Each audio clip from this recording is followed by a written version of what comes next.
ছাত্র জনতার অভ্যুত্থানের সময় নিহতদের অনেকের লাশ বেওয়ারিশ হিসেবে দাফন করা হয়। রায়ের বাজার কবরস্থানে এমন অন্তত ১১৪টি লাশ দাফন করেছে আঞ্জুমান মফিদুল ইসলাম। লাশগুলো ঢাকার বিভিন্ন হাসপাতাল থেকে সংগ্রহ করা হয়। ২২ জুলাই থেকে ৩১ আগস্ট পর্যন্ত ৩৯ দিনে এই ১১৪টি বেওয়ারিশ লাশ দাফন করা হয়।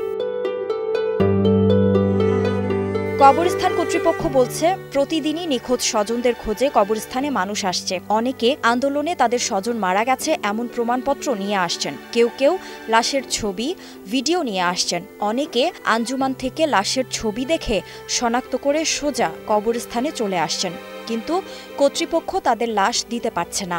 ওয়ালটন টেলিভিশন মাত্র ২৫,৪৯০ টাকায় পাচ্ছেন গুগল টিভি। কোন কবরে কার লাশ তাও বলতে পারছে না, কারণ দাফন হওয়া ১১৪টি লাশের মধ্যে কোনটি কার কবর সেটা জানার সুযোগ নেই। পরিবারকে মরদেহ দেওয়ার কোনো উপায় নেই। এখন লাশ শনাক্ত করতে হলে কবর খুঁড়ে ডিএনএ যাচাই করতে হবে।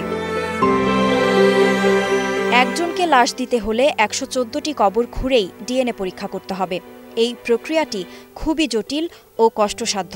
এজন্য সরকারকে এগিয়ে আসতে হবে। তবে দ্রুত উদ্যোগ নিয়ে এসব কাজ শেষ না করলে পরে বেওয়ারিশদের পরিচয় নিশ্চিত করা কঠিন হয়ে যাবে। কবরস্থানের একজন গোরখোদক বলেন, আমরা ২২ জুলাই শুক্রবার রাত থেকে দাফন শুরু করি। লাশ এসেছে আর দাফন করেছি।